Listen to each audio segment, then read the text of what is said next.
Welcome to another episode of Fair Folk at Work. Longtime listeners of this podcast will know that one of the themes of the podcast is that Faire was a bottom-up organization where if you had a creative thought, you could pretty much do it. And that this Faire part of their life where they were able to express themselves was sort of a flowering of creativity that allowed them to be creative later in life. To test that thesis, I'm going to talk about it with my guest today, Donna Hollander. Donna, welcome. Thank you. But before we get to all that, you get the traditional first Fair Folk at Work question, which is, who was the person who said to you, there's this thing called Faire, and what did they say to get you out there? It was Claudette Napier, who became Claudette Ciccarelli. We were kind of best friends in high school, and I called her Puka. She said to me there was a folk dance learning thing happening 2 times a week, and she knew I loved dance and would I be interested? And I thought, sure, that sounds great. So I had no idea it was really connected to Faire. I thought I was just going to learn some English folk dancing, which I thought was really interesting. And after 2 or 3 weeks, oh, you have to make a dress. It has to be in the Renaissance. And I'm like, okay, why? She says, oh, we're going to then take what we learned and take it to this fair. I had no idea what the Renaissance Fair was. And I remember telling my dad, okay, this troupe, they want me to go with them out to Agora to do this dancing. Can I go? It's for 4 weekends. And he said, how are you going to get out there? And I said, with my friends, I guess. Where are you going to sleep? And I was like, well, I'm going to take one of my sleeping bags, if that's okay. So, I mean, it's kind of funny because back in the 70s, I swear we were raised by wolves. It's like, just get home Sunday sometimes so you can go to school on Monday. And I remember kind of being overwhelmed my first weekend. It was so much fun. It was like an adult camp, and there was a freedom of a 16-year-old not having parents around, which was just very freeing and crazy. And it was so much fun. And God, had my dad really known what was going on, they would never have let us go. My older sister, Vicky Hollander, ended up dancing a little bit with us, and I think did the fair 1 year. But yeah, it was always a challenge getting out there. I remember piling into an old VW bug, like 5 of us or something, that was just crazy, and paying ridiculous $2 or something for gas to get out there. Yeah, it was crazy and wonderful. Where was high school? High school was in Ontario, California, at Chaffee High School. And where we lived, I had gone 2 years to Upland High School, and then I transferred to Chaffee because Upland didn't have the art classes or the dance classes I wanted, and we were right in the middle. And so it was a new school for me. These were new friends, and I had finally settled in. And I think it was my senior year that this all happened. And I met Doug Berger there. He was my first dance partner, and away we went. Pre-Fair Donna seems to have already had some artistic or creative impulses you were exploring. Is that true? Absolutely. I started drawing when I was 12, and my father was an art teacher.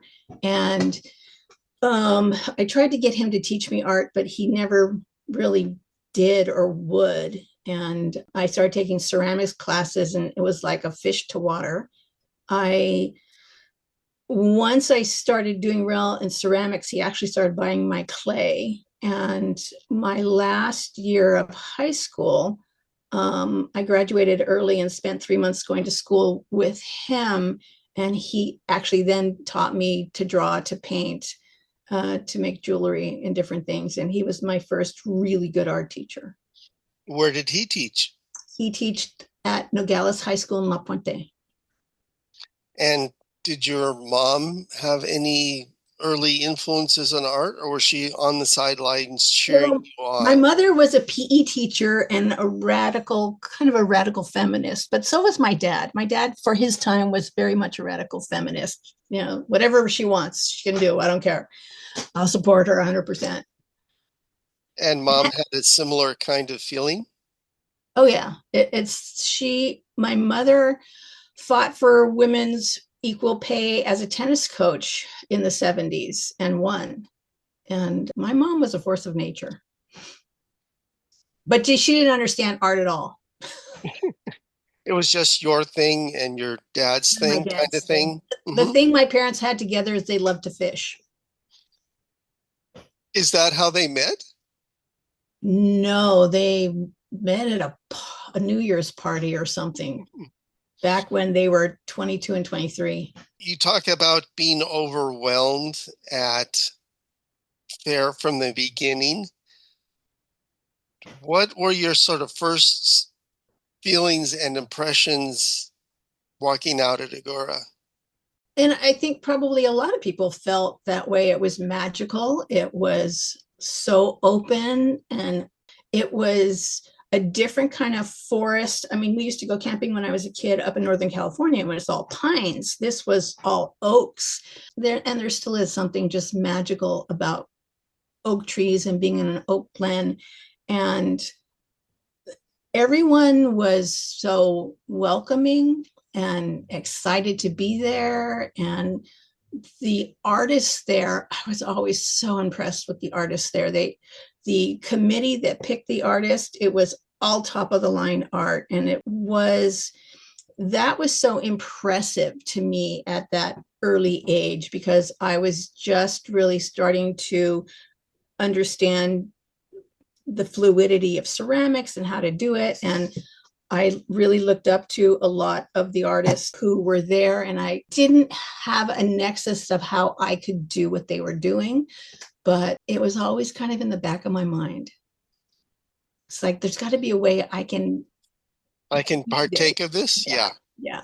And so at the beginning, to partake of Faire was the dancing, the running around, the being in parades. Parades were a lot of fun.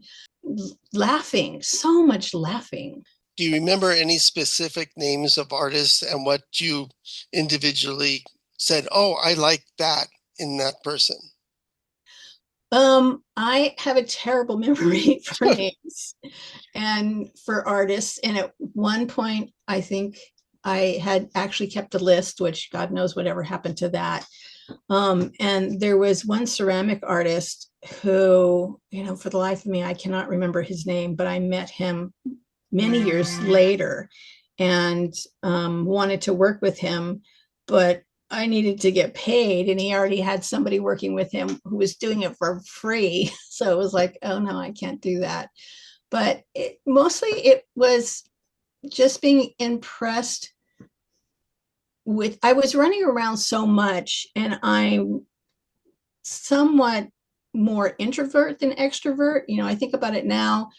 Had I been able to take myself from now and actually talk to some of those artists, I would have asked lots of questions. I would have been much more forthright. As outward as the dance kind of made me, I was very shy. Well, let's talk about who were some of you mentioned Doug was your first partner. Do you remember who the dance director was, or who, and did they have like a a dance style that they wanted the troupe to have?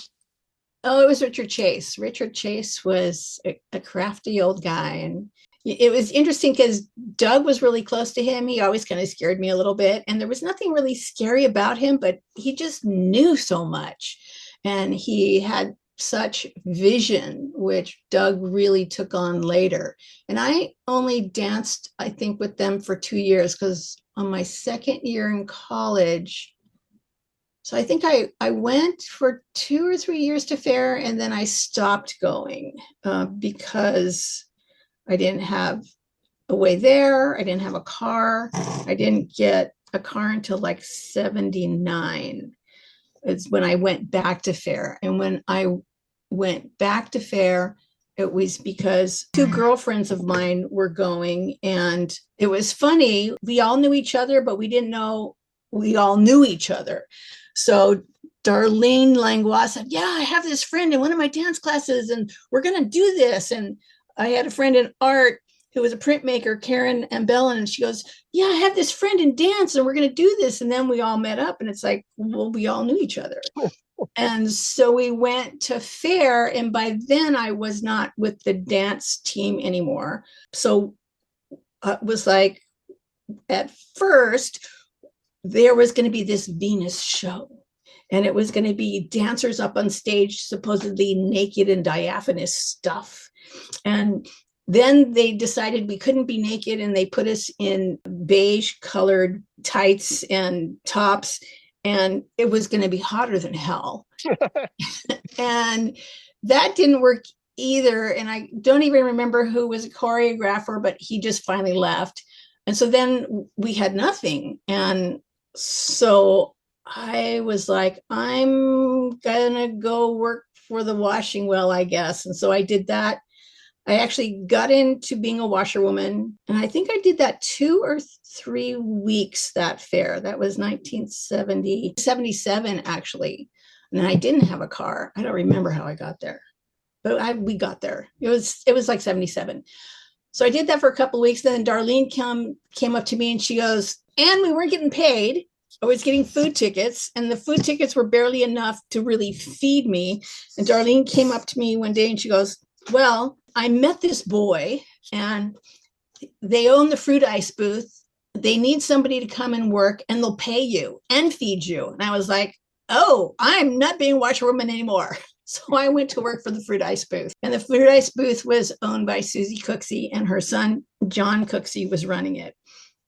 And that's who my friend was in love with. And of course, that didn't ever last very long, but I ended up working for the fruit ice booth from about 77, and so did Karen, and so did Darlene, 77 to 86 or 7. And in that time, Darlene disappeared, Karen disappeared. It was interesting because working for the fruit ice booth, you're selling food, but you're also hawking. And the fruit ice booth had a second story. So we'd go up onto the second story and hawk our little lungs out. And across from us one year was the Cookie Man, and he would bring these crowds because he was just, well, he was drunk and crazy, but he could string words together like no one's business. And Karen and he would banter back and forth. They had a little relationship for a while. That was Michael Levine. He was crazy. But, we had a lot of fun at the fruit ice booth. Susie also had a hat booth, which I never understood how she really got in. I mean, the hats were amazingly made. They were leather. The craftsmanship was amazing, but they were Western style hats. And she did make coachman's hats, but that was like the 19th century. So how she ended up getting away with what she did is kind of beyond me. But she always took care of her workers really well. The Goon Squad Can I loved her. interrupt you for a sec? Absolutely. Do you remember any of your hawks at the ice booth? Or do you remember any of the pungent expressions by the Cookie Man bellowing across the way? No, I don't remember the Cookie Men's bellows, but we would do, God, fruit ice. Yeah, there's going to be a lot of us in this because it's been decades. Fruit ice. Now, we are naked from the waist down. Come buy a fruit ice and see, something like that. There was also, John had also written this huge and calligraphed this huge sign that it was all with P's, perfectly persuasive, blah, blah, blah, about fruit ice. And then there was an S one as well. I have no idea what happened to those, but we would sometimes get through that. We had a lot of different hawks and sometimes would come up with new ones. My younger sister, who ended up working for Laura Hollander, ended up working for Fruit Ice as well. She would come up with good hawks, and she was really loud, so she could really project. And as long, I mean, it was wonderful having a second story, which we had in both Agura and in San Bernardino. And we put a swing in the Agura one, or actually in the swing was built into it in San Bernardino, but the original swing in Agura was way high up in an oak tree that John had built, and you had to walk across the roof of the booth and then jump into the oak tree. And so there wasn't a lot of the girls who were willing to do that, but I did that. And that was like a thing, being in the swing. What about the momentary interaction you had with people as sort of hawking spoke to you? Why did you go sort of, this is kind of fun, I'm going to keep back and going doing this? The interactions with the public was wonderful because they were there to have a good time. You were there to tease them a little bit. And teasing, you have to be really careful when you tease now. You can't tease the way you kind of used to tease in the early 70s and 80s. And there was no restrictions on being verbally suggestive like there is now. So that was a lot of fun because I knew, and all the women in the booth knew they were protected because we always had the goons around, and they were these 6 foot whatever guys that worked out that were part of security who would come by and make sure we were okay, probably once an hour. And a lot of times we didn't even realize they were around, but you did have customers who would get a little bit beyond themselves, and boy, it was handled. And one of the things that Susie did is she always hired pretty girls from UCLA who had been she had gone to UCLA and she was part of a sorority. So she went to that sorority and said, do you have girls who would like to work the fair? And so we would, like, during off fair, we'd make all these costumes that could be interchangeable, and we would dress everybody. One of the things I liked about being on the street was that there was always somebody new every 5 seconds kind of thing. So even if you screwed up, it was like, oh, Yeah. well, that was not as clever as I thought it was. And then there would be somebody else walking by. But there were like no consequences of failure. There were people there to have good times, and you just spewed stuff out. But But you got within, to try it. but you got to sort of think it, conceptualize it, and then try it all within the space of Moments, moments. And you could, which is lovely because it really allowed you to be creative. right, and not have to second guess yourself because Exactly. there simply wasn't enough time. I mean, you were just reacting and going ahead and doing something else. Well, that was a rabbit hole. Now let's get focused back on you. At the Fruit Ice booth, did you ever have any hiring responsibilities or training responsibilities to the young sorority girls as they came up from UCLA? Um, at the beginning, Darlene, my girlfriend, she had been working at a bank, and the booth was so chaotic, and how the money came in was so chaotic. And she noticed there was a lot of theft going on. So one of the first things we did was we organized it so the 20s didn't get left in boxes. And once we kind of made sure the money was more safe, then with the girls, we wrote out a lot of the hawks. And basically it was, you're going to have a good time. These are some of the things you need to say periodically. If you get really good when you're downstairs, you get to go upstairs and really play with the audience and people. And one of the things is when you went upstairs, you had to target individuals in the street. So it was really loose. There was nothing that was very formalized about training the girls. And some of them got really good and wanted to come back. And so some of them would come up with their own stuff because they were college girls. They weren't stupid. So it was a lot of fun. It was a lot of fun. Imagine yourself on the second floor looking out at the passing throngs. What did you look for to be a likely person to engage in a conversation? It was Yeah. kind of easy because people did kind of come there to play. There was a much more, it was very interactive. It was young men more so. Sometimes you kind of teased a young man with his girlfriend, you know, trying to, come and get a fruit ice instead of one girl, you'll have two, silly things like that. Whatever popped into your mind, or have a fruit ice and tonight will be really wild. You just, it's like there was no guardrails.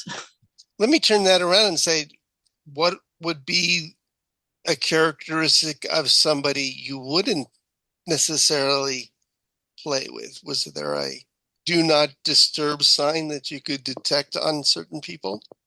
Um, it's relatively easy if someone's not having a good time and is sad. You can really see it in their body language and in their face. And being even as young as I was, you there were people you gave space because you could tell they needed it. So other than that, not really. So I've taken you through your fruit ice years. What happened then? Then in 86, while crossing the street, I got hit by a small truck. And that was a second year, I think, that we were in San Bernardino. So I didn't do Faire for a couple years because I had to recover. And I had 5 years of reconstructive surgery. I did go back to San Bernardino for a little while, but life really started happening. I was living in Pomona at the time. My younger sister was doing fruit ice. And the couple of times I went to San Bernardino, it started getting smaller and it just seemed less fair. It seemed like a shadow of itself toward the end. Then when it moved out to Irwindale, I got a call from Susie. Do you know of anyone who would run the booth? And so I called my younger sister and I said, would you be interested? Susie's looking for someone. She laughed at me and she said, Donna, it's 15 minutes up the road from you. Why don't you do it? I mean, it's a little extra money in your pocket and it's not like you don't know what you're doing. So I talked to Susie and I was back at it. And by then I had a 6-year-old and I said, I kind of have to bring her with me. So if you don't mind. And then because I was bringing her, my husband kind of tagged along on the weekends too. And that's how he got sucked into it. And for John, it was the biggest playground ever. And the funny thing about it is my daughter, Ariel, at the beginning was very shy and she'd sit on the counter and she was so cute. And, people loved that. And she would eat a fruit ice and the two of them would go and play and she'd get bored because she was a kid. But as she grew older, she started hawking and the two of them had shticks they would do. And she was a crack up. Little kids can be the best hawkers. She would grab people. I mean, it was funny. She would grab people on cold days, drag them over to the booth and say, you need a fruit ice. You need to do this. Don't disappoint me. It was like, she's 7, 8. Well, there's nothing cuter than a 7-year-old in a peasant costume. There isn't. The little biggins. And the thing about it is, Faire is probably one of the safest places to raise a child because there's people everywhere who are looking out after them. And they can't really get lost. And for our daughter, to be able to run around free was something we didn't have at home. We live up on a hill. It's a rather busy street. There weren't a lot of kids her age at all growing up. So being able to take her to Faire was like giving her freedoms she would never have experienced otherwise. As you look at her now as an adult, can you see the influence of Faire in her mannerisms? Oh, absolutely. She's funny because she's kind of an introvert extrovert, but she will talk to total strangers. And that came from Faire and her father. And she can just step into a situation and light up. And she tried dragging her high school friends to Faire, but they weren't very into it. But she found a group of college kids when she was in college, and every year they meet up. A lot of them stay here. I think there was one time we had 9 kids stay here for Faire. They were like, there were sleeping bags everywhere, but it's a lot of fun, and they're really wonderful people. And at the beginning we dressed a lot of them, and then they started buying and making their own clothes, and it's become like going to Mecca for them. Once she graduated from Fruit Ice, what did she do at Faire?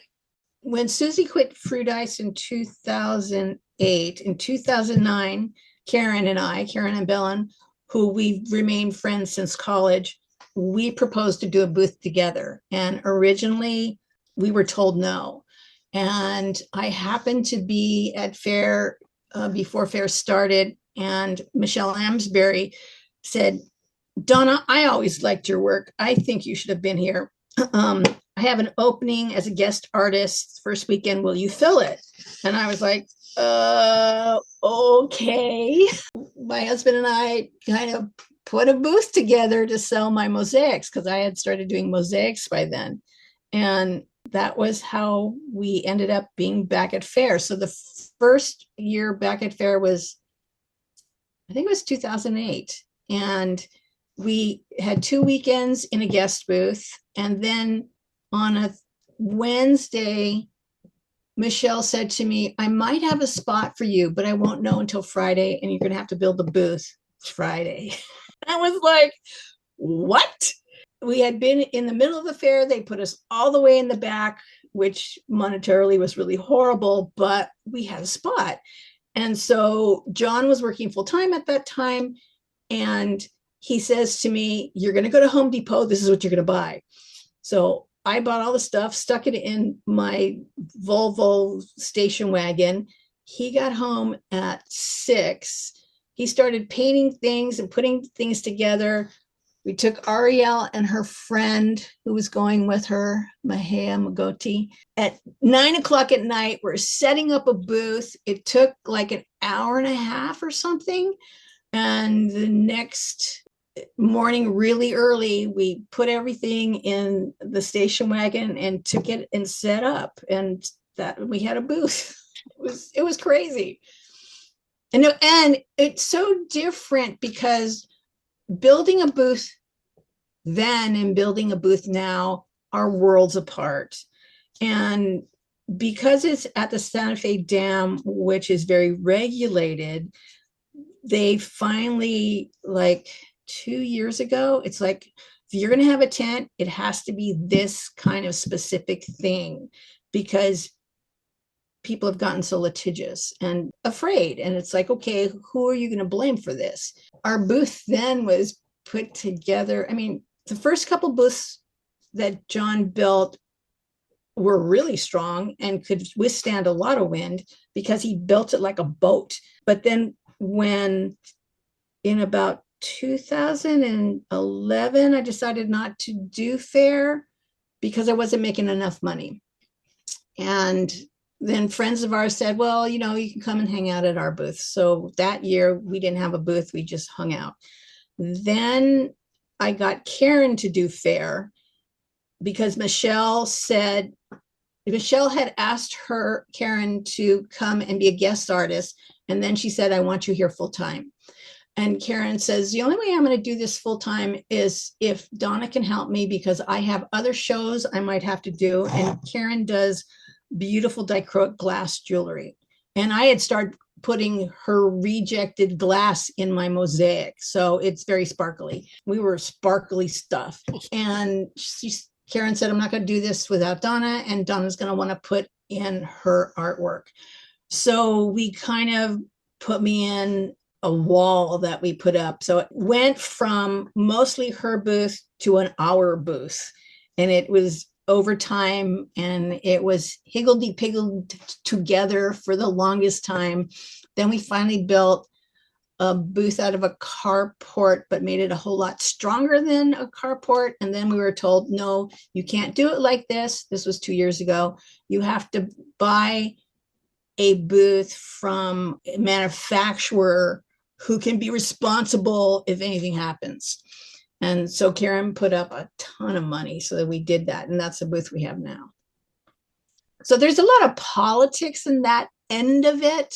Say I am a wide-eyed innocent seeking knowledge, and I say to you, Donna, I want to design and put up a booth.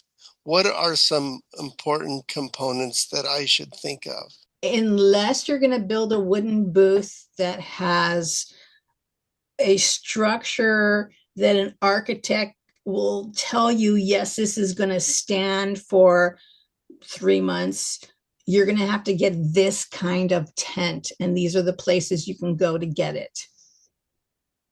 I'm also talking more about design. I mean, what's important when you Did you walk? design a space? Yeah, the space itself. It's so different now. It's wonderful to see creative booths. It is much more rare now than it used to be. There was a point where there was a lot of creativity in booth building because it wasn't so regulated. It is extremely regulated now. So what you mostly see is tents, and how you judge your space is important.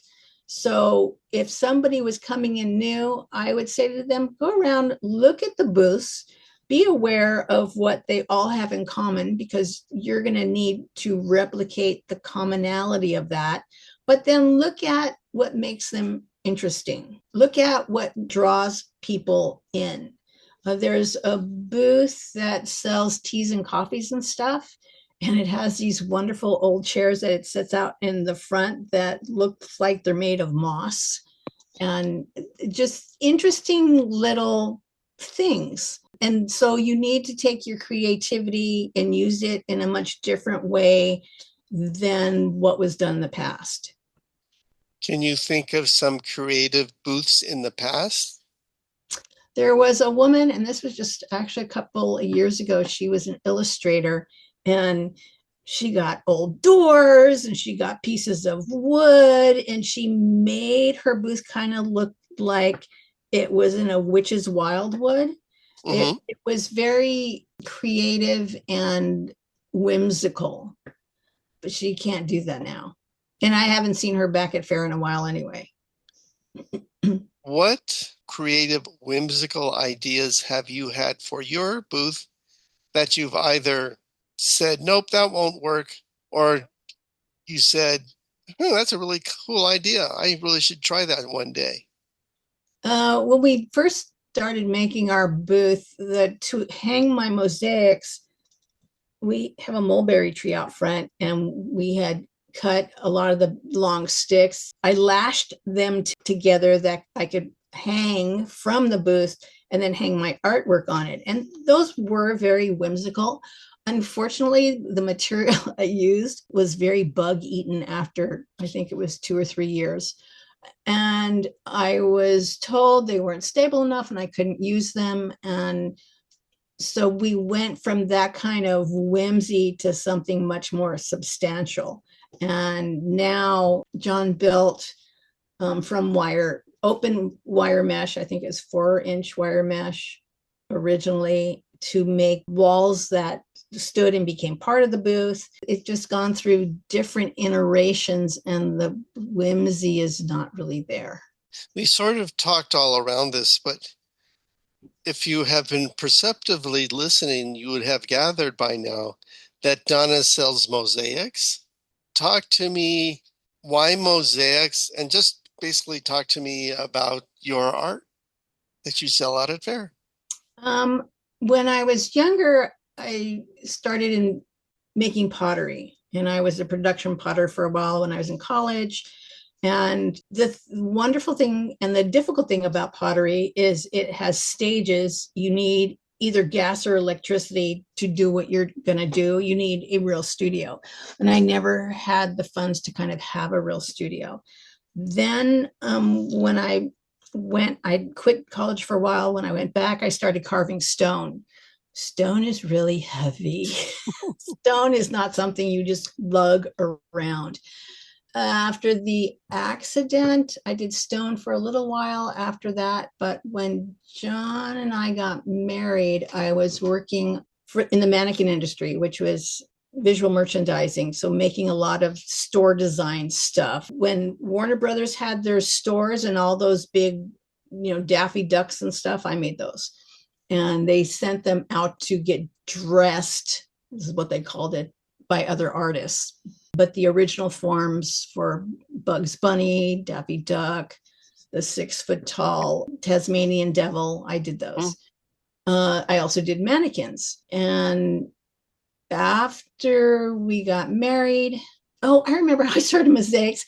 He bought a barbecue, and I said, well, since we have the barbecue, you need to build a bench. We need a bench out by the barbecue. And he says, well, if I build a bench, you have to mosaic it. And I went, okay.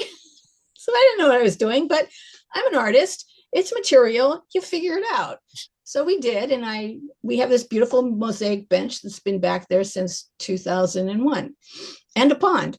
Then I thought there's got to be a way to make them small so people can hang them on their walls. They don't have to be outside. And that's kind of how I started doing mosaics.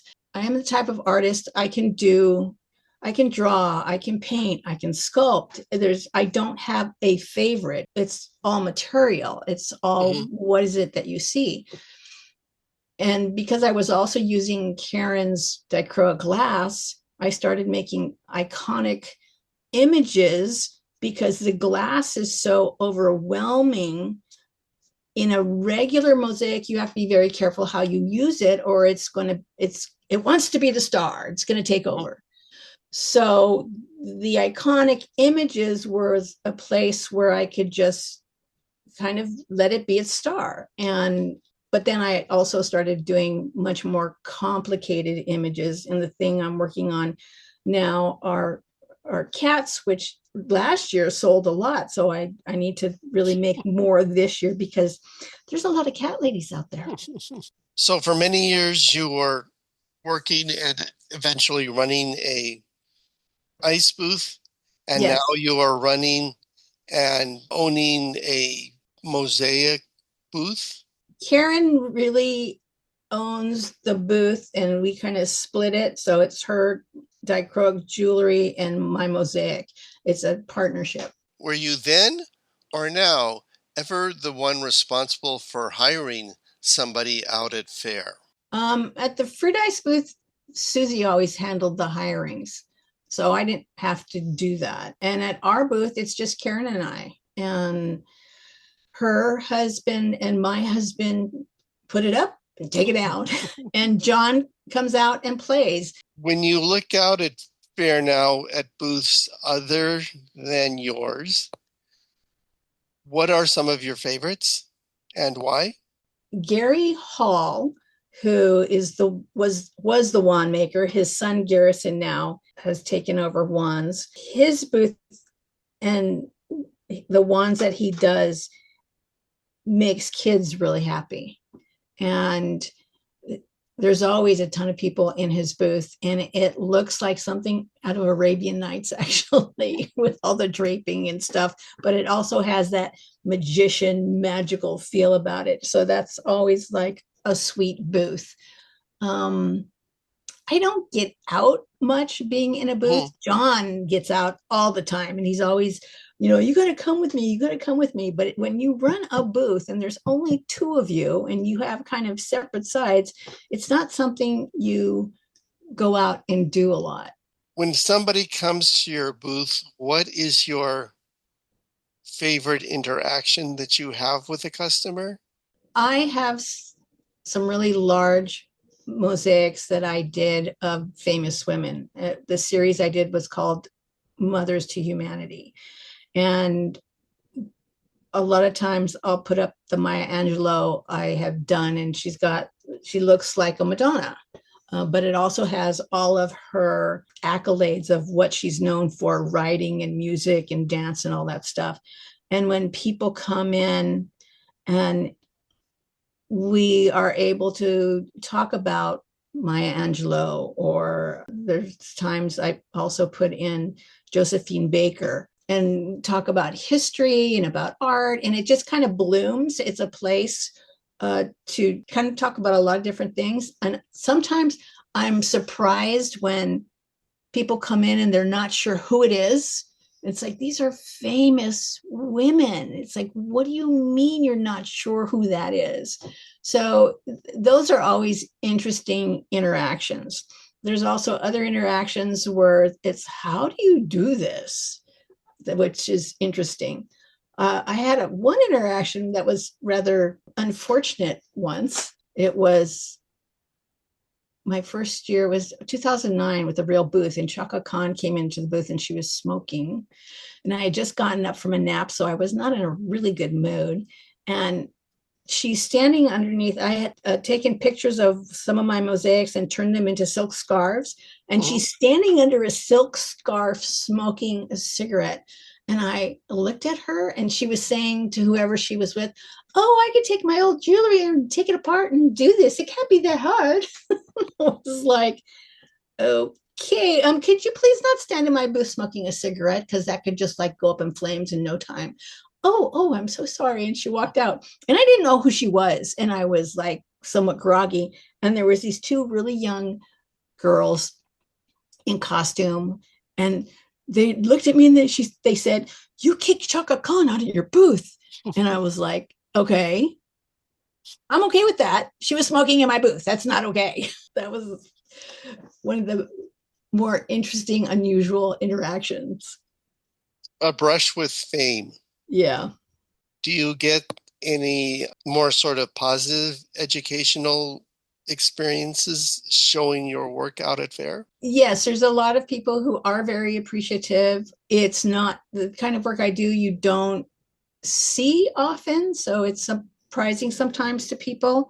And a lot of it is about education and educating about the arts. And that was why I wasn't really able to do it on my own, because as much as people like being educated, the price point of my work is not cheap. What if somebody were to come and actually buy the Maya Angelou? Would you make another so that you always have sort of one on stock? Or No, no, that, I mean, like the cats, I always make a lot of those. I make a lot of hearts. There's certain images I do a lot of. That is not one that I would redo unless somebody said, "I want to commission this." And even then, it would not be the same. I would make it differently. you mentioned sort of price point. I remember we had a family friend whose name Alexis. She had a costume booth, and Mhm. her piece of advice for, say, a young and starting was to have different things, because she sold dresses that were like $100 and $150 each. But she said, always make sure you have a bunch of scarves on sale right by where you're standing. So if somebody wants just a $10 or $15 something, there was something there that you can sell them. Yes. Do you have small mosaic can be sold for 10, 15, $25? I have tried that. I've made prints of my work and I don't do that anymore. One of the differences between selling clothing or and mosaics is mosaics are really art, and it's not something you put on your body. People will buy stuff to put on their body all the time. They'll spend up to $500 putting stuff on their body for a vest. But when you are talking about art to hang on your wall, the intrinsic value is much different, and it is not as sellable as putting stuff on your body or in your mouth. What were the sort of life skills you learned at Faire, and have you been able to apply them in other aspects of your life? Actually, I think finding joy in small things, in being around people and appreciating what they bring to the table. Laughter. There gave me a place to feel joy in a big space for a certain amount of time where the hard parts of reality kind of disappear. And it doesn't, not to say that there isn't political crap that goes on at Faire and all that kind of stuff, but mostly people are there to have a good time and interact with the public in a real positive way, and it's a joy. Have you been in situations outside of Faire where you've consciously said, I want to place myself in a position where I can feel joy? So how can I do this in a non-Faire context? That's an interesting question. And Yes, okay. yes. For many, many years, I had a holiday potluck, which actually ended. I started it in 1983, and the last year we did it was 2019. And that was a very joyful event that I held every year. We haven't brought it back for various reasons. And I don't know if we might, but we haven't as yet. One of the sort of precepts of the very early Renaissance Fair, which you were part of, from Ron and Phyllis, came from a theatrical tradition that said sort of there's no fourth wall and everybody can play. And so one of the precepts of the fair was a pleasure fair, people that were there to have fun. Has that been a constant theme in your life? And can you trace it back to being at the fair at that time?